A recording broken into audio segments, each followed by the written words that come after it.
Hi everybody, Cam Sweet here from the Garage Connection, coming to you today with a video that I've been wanting to do for a long time. I just haven't had a chance to do, and what we're going to be talking about today is the ultimate glass cannon, the SCL850, or the DIGGIT 850, or the Hurricane 850, or the EINGP 850, or the HYQ 850, or whatever they want to call this giant turd of a mini skid steer. So let's get into this right now. Now I have two of these. All right, this is these machines in their natural habitat, as you can see, broken, because they're all broken. All right, this machine makes a Buick 350 diesel seem reliable. All right, if you don't understand that reference, go ask your dad. All right, that's how bad these things are. They are advertised as a very large gasoline-powered mini skid steer. They share no components with anything that I've seen out there on the market. You know, whether it be like the AGT machines or any of that stuff, I've seen no similarities. There's a lot of positives that I can talk about with this machine in terms of its size and its tracks and all that stuff. There's a lot of negatives, and they're really a disappointment, to be honest with you, because this could be awesome. If this was done correctly, this could be absolutely incredible to figure out who makes these damn things and just have them make it with good parts, and maybe it would turn out to be something really fantastic. But unfortunately, you just can't overcome the drastic drawbacks of these machines. So we're going to talk about a few of the drawbacks now. All right, so we're going to fight our way through this here. This machine's been sitting for a long time. I bought this a very long time ago from Ritchie Brothers auction. I haven't touched it since because it is broken, and these machines do not make any sense whatsoever. I'm going to try to explain that to you, but I got to get this big honker of an oil cooler out of here first. Hold on. Okay, I got to hold this thing up out of the way because it's gonna fall down. All right, so in here we got a Rado 739 cc engine that, as far as I can tell, is sort of just existing in there. I haven't had it running long enough to tell you if it's really any good. We have a pump adapter, a dual hydraulic pump setup down there, going to two drive motors. This one's missing. It's the one I have torn apart inside. And then from there, it goes up to a couple of directional control valves in there and goes through into this hydraulic cooler here. All right. Massive hydraulic cooler. I mean, this thing's probably 5 inches wide by 2 feet by, 12 inch. I mean, it's huge. All right, so really massive hydraulic cooler, and then it goes back to this big old hydraulic tank here, and you would think that would be it, but these machines are notorious for having bad pumps from the factory, that they just do not work whatsoever, and then the drive motors are also an issue. The track layout is actually really awesome, to be honest with you. Hold on, let me go over to the one that's not, like, in the weeds. This is another one I bought because I'm stupid. All right, the track setup is really awesome on these. It uses a super wide track. This is like a 230 wide track, something you'd see on like a 2-ton Mini X, or even like the 18 series from Hawaii. So this one, it's got a, again, big track. And then you've got a massive tensioner wheel back here.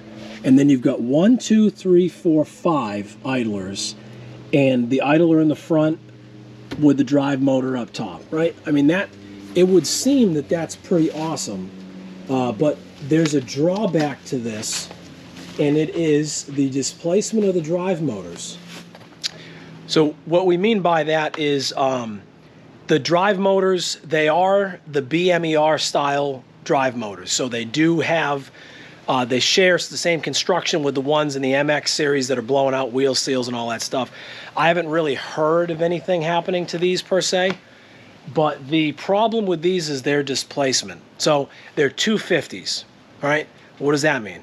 Well, when you go down in displacement of a hydraulic motor, If the flow rate of the pump stays the same, the motor must turn faster because there's less volume inside of it per revolution, so it has to spin faster.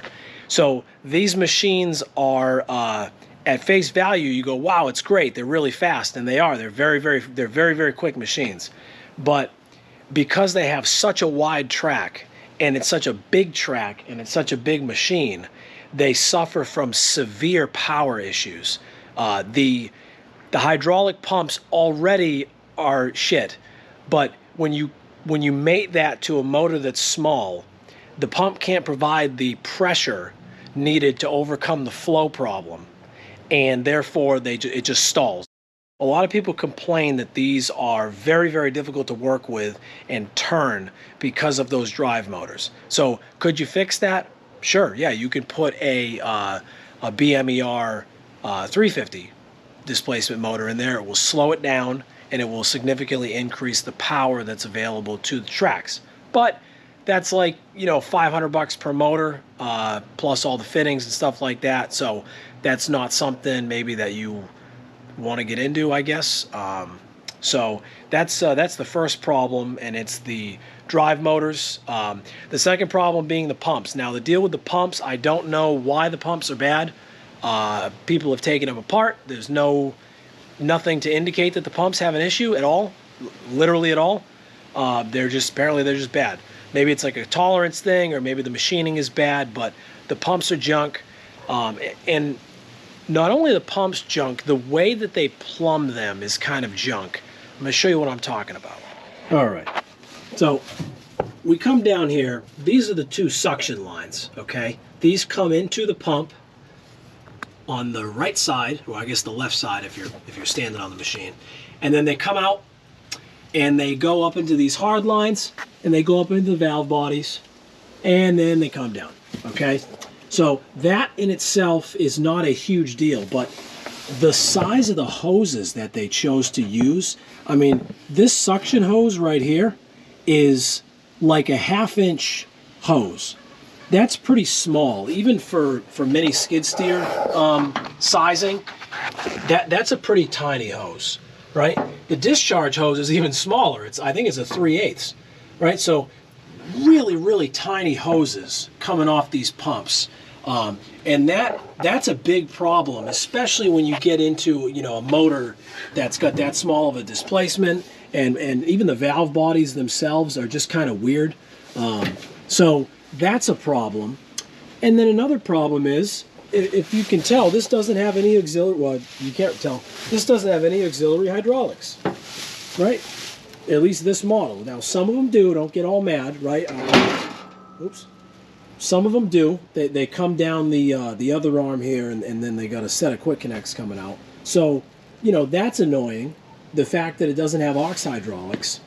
But then you come in here, and we're on the orange one now.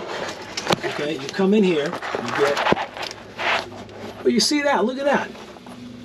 There's an auxiliary hydraulic valve right here. Right, I mean, the thing's in there, it's got 2 ports.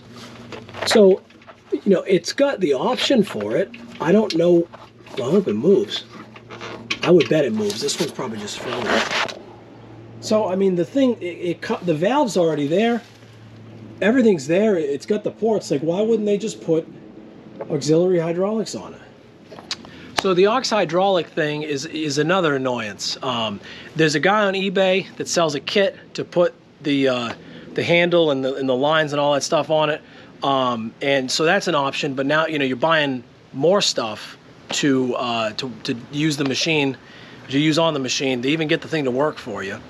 And then if all these things weren't enough of a pain in the ass, then you've got the attachment plate to worry about, okay? The mini skid steer attachment plate, the Toro Dingo style, as we like to call it, is a standard, roughly a standard across the board. There's really not a lot of leeway in the sizing. It's pretty much, you know, 24-ish inches on the pin spacing and all that stuff. And most of the manufacturers have adopted that. For some reason, this one doesn't, okay? So this one has a very weird attachment plate size things. Basically, there's a couple things that are different. The pin spacing is different. So these pins are considerably closer together than regular mini skid quick attach. The overall width is approximately-ish the same, and the height is different. This is significantly taller, and it's also raked forward at an angle. What I mean by that is, Jesus. What I mean by that, this is a mini skid universal Amazon, you know, crap plate here. And if you look at this from the top, it's a 90 on the bottom. It's a 45 on the top. Let's get that in the sun. Okay, 45 on the top, 90 on the bottom, normal height, pin spacing, and all that stuff. Now, you take that and you lay it next to what this one is. Okay, you can see very clearly the pin spacing is probably about maybe center to center, about 1.5 inches. So 1.5 inches further narrow. The pins themselves are wicked huge. They're just, that's like 3/4 inch round stock, which, you know, these pins won't accept that. The most this gets should get about a 1/2 inch pin. And then again, the bottom of it is raked at a really weird angle, where this is like, I don't know what that angle is. It's not quite 45, but, and then the top is a very, very steep angle. So, you know, that's a problem. I mean, this is, I guess if you're only going to use a bucket, it's probably not a big deal. Or if you get the clamp on pallet forks, right, that's probably not a big deal. I mean, admittedly, the bucket is not the thickest metal, so I don't know how long it would last. It's a pretty good size bucket, but you know, you put all these things together, and it's really the kind of the pain in the ass level is pretty high for what you get and what you have to pay for it. Now, of course, I'm frustrated because I bought that one and it was bad right out of the yard, which makes sense. I kind of bought it knowing that it was a pretty good chance it was going to be bad. And then, you know, because I'm stupid, I bought this one because I was like, well, maybe I can do something with these and make it work somehow. And this one actually works. This one does do what it's supposed to do. I think the last time I tried to start it, it still did start. So what I'm going to do, I don't have the bucket on it now, but I'm going to fire it up and just try to drive it so you can see kind of how it operates and you know what it does, and kind of really how big this thing is. I mean, these are not small mini skids. This is a big boy. So let's see if it starts.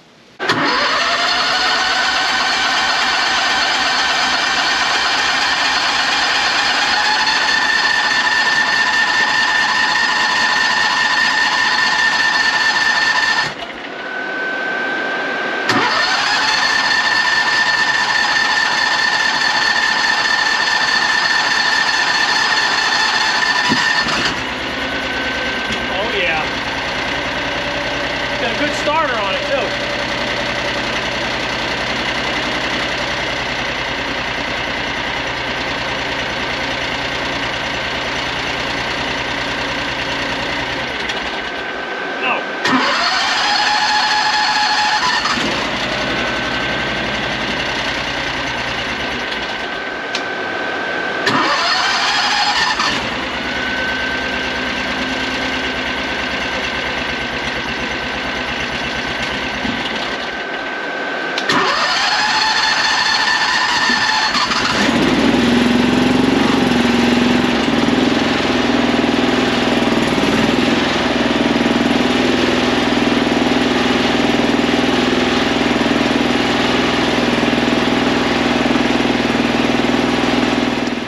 I'm gonna let that thing run for a second just to try to get some fuel through it and all that stuff. It hasn't been started in months. Another big issue with that is the pins. So this is the pin for the bucket. It's a very large pin. It is greasable, but I don't know if this is intentional. It does look quite intentional, all these heavy grooves to really capture some of the grease, but people complain that these pins wear out very, very easily, and almost to the point of like exhaustion, the fact of how easily they wear out. So maybe it's like a metal thing, but the pins are also a known failure point. There's some guys on the internet with aftermarket ones, I guess, but just so you're aware, the pins suck too.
The whole drive motor thing becomes an issue when you start to talk about 0-point turning. So you saw it a little bit there where it seemed like it was bogging down.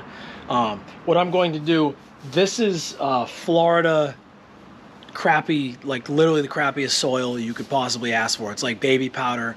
There's nothing substantial to it at all. So any machine should be able to 0 turn in this.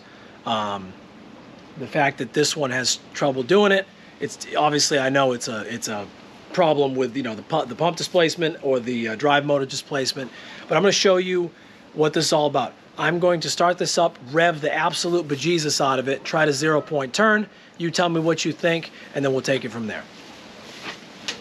All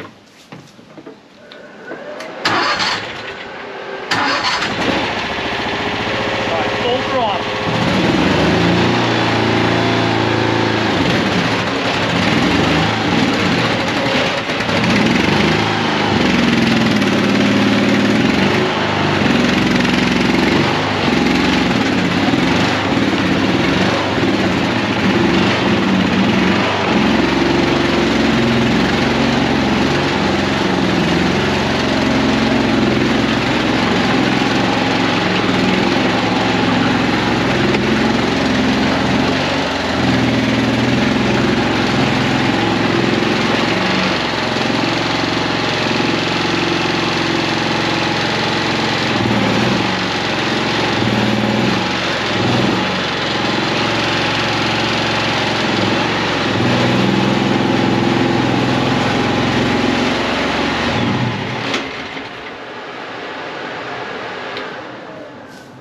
So really, even one track, I mean, it can do it, but like not really.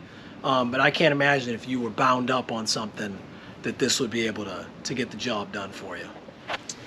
And it really is a shame because, you know, this is a big mini skid. Like I mean, she's a big girl. It lifts high, right? But the weird bucket kind of ruins it.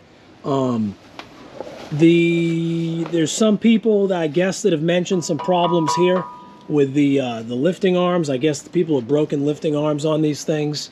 I don't really know necessarily how that's possible. I mean, that's sort of a thick piece of steel. Well, I guess maybe not. I don't know. Another issue with the lifting power of this is the distance between these 2 points. So these cylinders are mounted very close to the pivot point. So I have a feeling if this cylinder was brought out a little more and maybe had a little more leverage, it would be a little easier to lift stuff with it. But unfortunately, it isn't, you know. So this is the SCL850 in all its glory, in all of its weird bucket glory. The only people that are happy that I moved to the chickens. Geez, look at that. As I'm moving it, this thing's got like 2 or 3 hours on the clock. As I'm moving it, I just tried to move this a little bit, and the hydraulic hose is like eating itself on the chassis already. I mean, it uses banjo fittings. It's not that big of a deal, but the hydraulic hose is already eating itself. It's got 3 hours on the clock. Yeah, that side's not much better, I guess. Like, that's what I get, even at the end of this. You see in here, see this little piece of metal? It's got some pins, right? They give you that to put in the piston so the arms don't fall, right? I mean, little things like this, the machine has. It's just, the major stuff is just such an oversight. It just ruins, it ruins everything. I mean, it's got the padding in here, which not a lot of the other machines have that. It's got the flip-up step with like a rubbery cushion thing. That's cool, right? The operator station's not terrible. I mean, decent thing. You got the little light there. It's got, for some reason, it's got a sticker for a glow plug. I don't know why it has that. You know, voltmeter, fuel gauge, hour meter, nice little throttle. Somewhat sort of looks like pilots, but are not really pilots. Just more of the same. Right, there you go, approved by DIGGIT company. Even then, you know, all the instructions and stuff, they're all fairly clear English. I mean, it's just disappointing. It's a huge missed opportunity. I mean, the thing's got tie downs. Thing's got big tracks. Another tie down point right there. Visibility's awesome. So needless to say, I am disappointed with this machine. I mean, I'm very disappointed because I got a lot of money sitting here, but I'm disappointed for a different reason. This machine represents something that I wish more manufacturers would get on board with. All right, it's big. It's got the twin-cylinder gas engine, but it's big.